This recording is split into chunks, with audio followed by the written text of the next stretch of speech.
All right, everybody, here we are. It is a beautiful update day here in Japan, and today we're going to be talking about our two new characters. But before we do that, I want to talk about something related to gacha, because recently Square Enix has released a brand new game, Chocobo GP, on the Nintendo Switch. And this is a game I've been kind of looking forward to for months. And honestly, there's a light version out there, so you can go try it. But if you haven't already heard, this thing is just really bad. Paying for the full game essentially still gets you through gacha hell, because apparently there's just a lot of premium currency, season passes, grindiness, and some of the menu music is just awful. So yeah, I think that the internet already has said this enough, but Chocobo GP, don't recommend it, not even a little bit. Just if you really want to get it, here's my advice. Wait 2 months after nobody buys this piece of crap, and it will be a 1,000 yen or $10 American. Like, they will clear this out very quickly, because this thing is just going to bomb super hard and it'll be abandoned. But if you want just the game eventually, just wait, hang off. All right, so that's my intro. Now let's talk about the characters. So we have two new characters today. We have Ranell and we have Eliza. And both characters come to the game after, the pretty successful previous month of getting a 90 cost character and an SSR. And maybe that's just going to be the pattern going forward. There's always going to be a new low cost character coming to the game for the next little bit, clearing out some of the old story characters, as well as some characters are going to get a 90 cost depending on when it's, premium or not. So, who should we talk about first? Well, let's talk about the young lady that we are currently with, Eliza. And Eliza, I have to say, I was actually really excited because, honestly, archers, man. Archers are pretty damn good in this game. And I think that Eliza will end up in that conversation. I think that she's already pretty dang good. Taking a look at her TMR, I think her TMR is just okay. And really, that's about the ability. Ability here, if you hit a critical, or the next 3 turns after casting this, you get some AP regeneration. Is this better than Bell's? Probably not. Haven't seen the final numbers on this, but I'm not overly too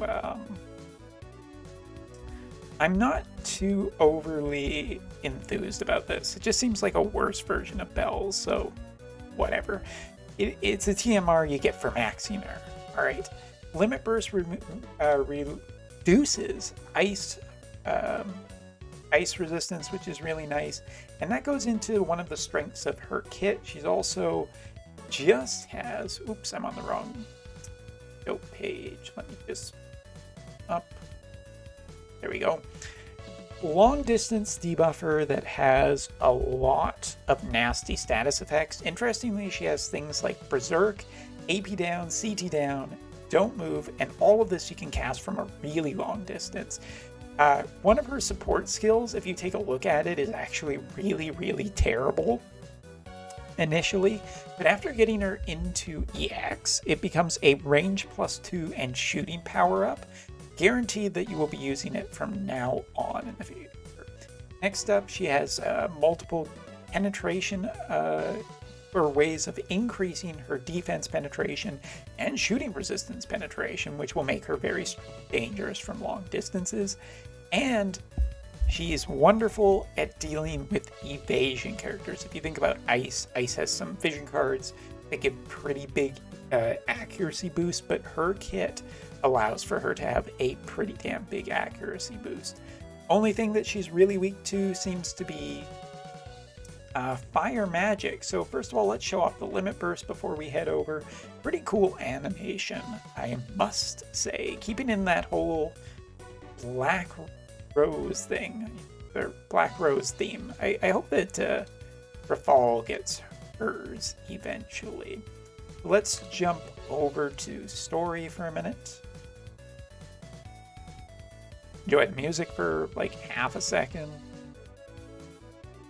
And let's bring out the friend unit, and we'll switch down to our freezer party so you can see with a little bit of ice bonuses.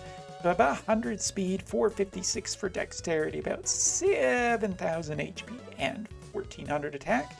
Currently with the brand new bow, which works to remove reaction abilities from the enemy. This will be a definite must craft to deal with a lot of counter abilities. Yes, before anyone says anything, yes, it is the Alexandrite, and yes, it will give her some elemental resistance. Is that what you were waiting for me to say? And of course her TMR, and as you can see, she is running Chocobo. She is running 2 Ice Vision cards, so that's where a lot of her stats and strengths are coming from. You can see very good against other range units, which is really nice. And here, pretty much what you would expect for elemental resistance, strong against wind, weak against fire. And into here, we also have just the weakness of spears as well as magic. Spears, not too worried about. Mages, potentially. Sometimes you get caught in a big AoE. There are some fire mages with big AoEs. That being said, you put a tank in front of this unit and probably going to be just fine.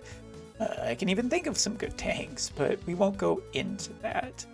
So yeah, let's talk about her sub-jobs really quickly. First of all, Hunter has mostly what you would expect: charge, poison, overcharge, aiming, which is a 100% hit attack.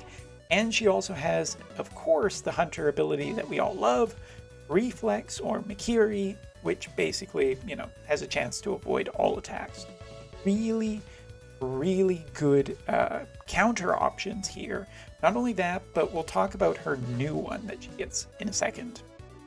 As for Trick Lancer has a way of increasing attack on enemies. She has Trick Thrust, Cross Break, Bind Slow or whatever it's called, AP Break Lance, and the Counter Trick counter ability, which allows for a first strike counter attack when being damaged by physical units. 2 really good counters so far, and 2 potentially interesting options. Ice Spear, there are some Ice Spear units that would love to pair with this kind of attacks. Or, Hunter's got some neat status effects. It has 100% hit accuracy. And with all of that being said, I don't think you'll ever switch off this girl's sub-jobs. These 2 abilities are pretty good. So first of all, this one. Significantly increase hit rate and range +1 for 3 turns. Just a nice buff that helps deal with accuracy problems. I think that Evasion isn't going to ever be happy to see this unit from a distance and won't be able to hide behind June either so successfully anymore. And next up, Penetration is this ability. Damage to the target after increasing defense penetration and shooting attack resistance penetration. This ability is so key to all of her other damage abilities that I think this is just something you're always going to want to run. It's just too good compared to her sub-jobs. And yeah. As for the counter ability, I guess we can talk about that now. When damaged, first of all, look at the range on this thing. This is amazing for a ranged unit. When damaged, the target shooting attack resistance and ice resistance are reduced for 3 turns with a probability and first strike. This has such amazing flexibility of range of whether the unit's right up close to her or further away. It leaves the enemy open to other shooting attacks or potentially other ice attacks. I can only imagine what the debuff percentages are, but wow, is this a top tier counter that's going to be great on lots of elements in the future. Not, game breaking or anything, but just really nice to round out her kit. As for the main part, well, she has tracking, which allows her to increase attack power as well as speed of allies. She has Crazy Arrow, which can cause Berserk. Triple Arrow, which has 3 consecutive hits, and if any of the hits are criticals, she will reduce AP on the enemy. I always get that flipped, but I got it. And let's just show off this one, the big AoE one. Imagine this with just 2 extra range or 3 extra range on it. Damage to the targets within range, reduce CT, going to be good for guild battles and everything like that, so that's going to be really nice. There's her triple hit ability on a single target. And the last one, Arrow of Broken Armor. Damage to the target medium, defense down for 3 turns. Since it's only defense down, I imagine that this is pretty good, but she has a really nice and complete kit. Like, up and down, I just think that she's just a really good package for a 90 cost character. There isn't really too much in the way to complain about, other than I just don't think you can get away with not having her sub jobs. I think that, you know, provided you have a good tank or anything, she can stay on the other side of the field with really high range and dish damage out. This is probably one of my more favorite characters to come out this year. And shout outs to it being a 90 cost, only it was cheaper.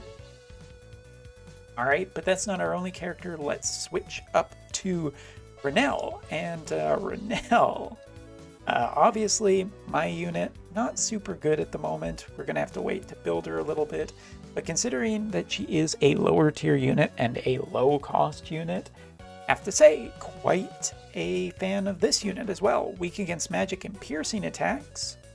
We will go right here. Although currently, I think I have her with some extra magic resistance somewhere. I want to say that she's getting it from somewhere, but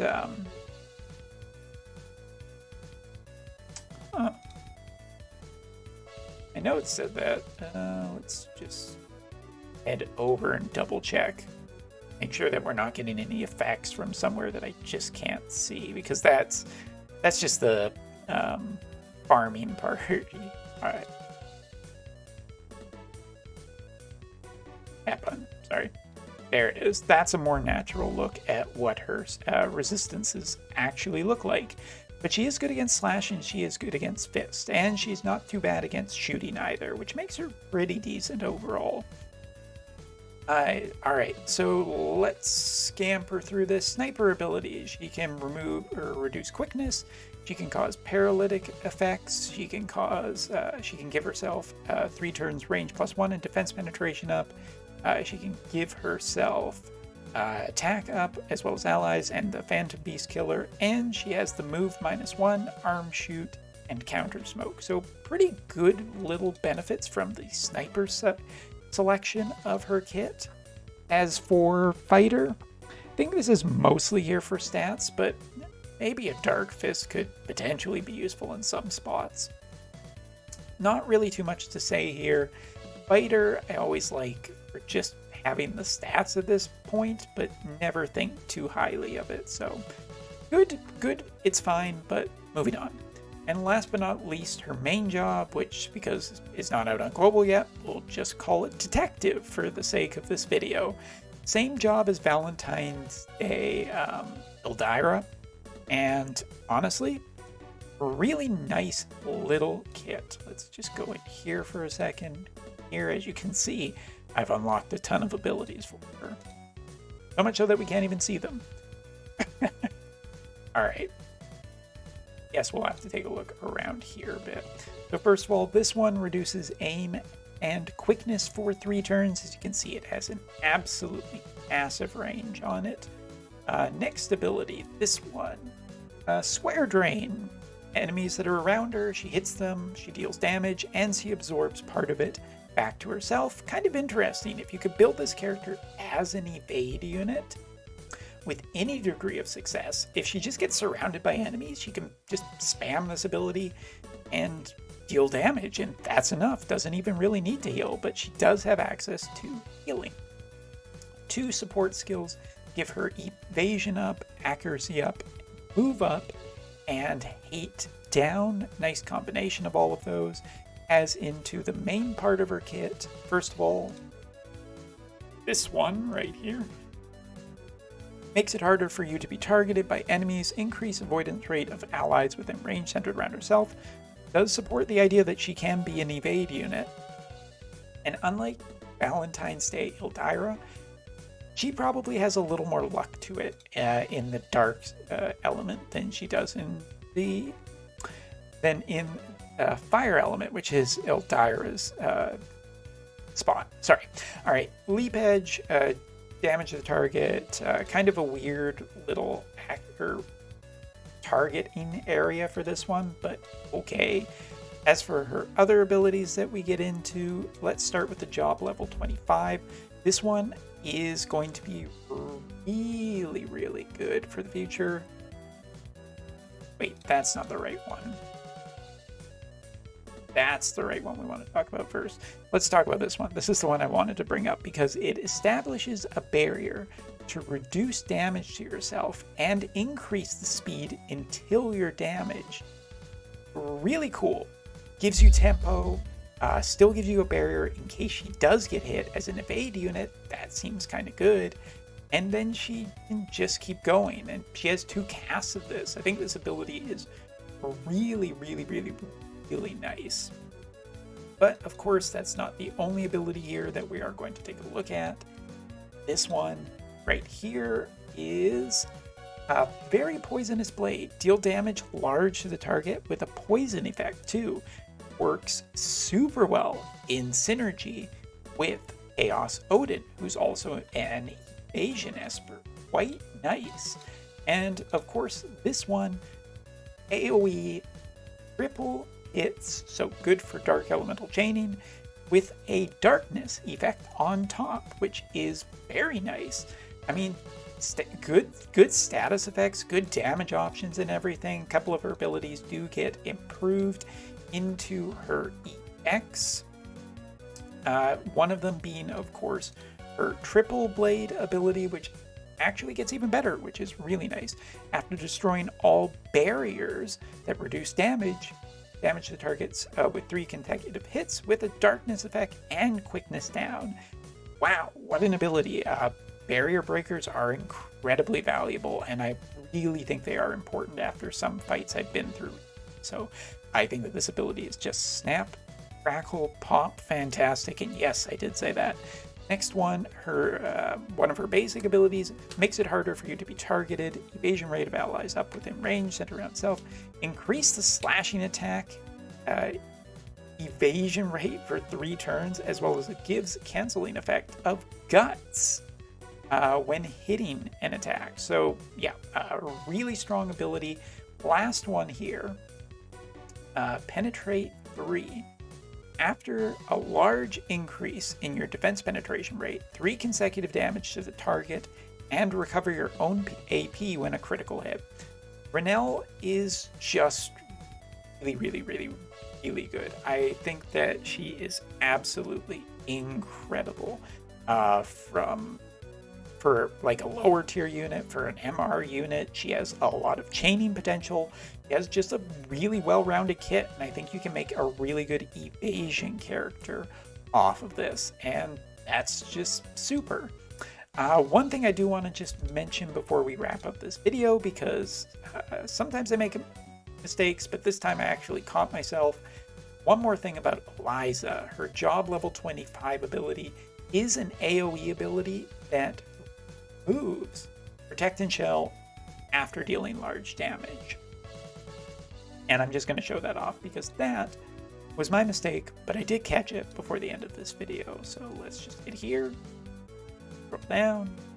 There it is. That's the one I wasn't catching before. It does have a 40 AP cost though, so it's pretty expensive to be removing Protect and Shell, as opposed to Ranell, who has slightly cheaper options for removing just barriers in general.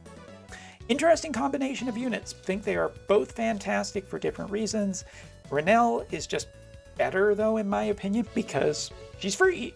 And what could be better than that? But I'm curious to see if Ranell ends up in a lot of limited stuff going forward, because she just seems to have an absolutely solid kit that works towards just this grand plan of evasion and just lots of ways of being real nasty to the opponent. super fascinating unit.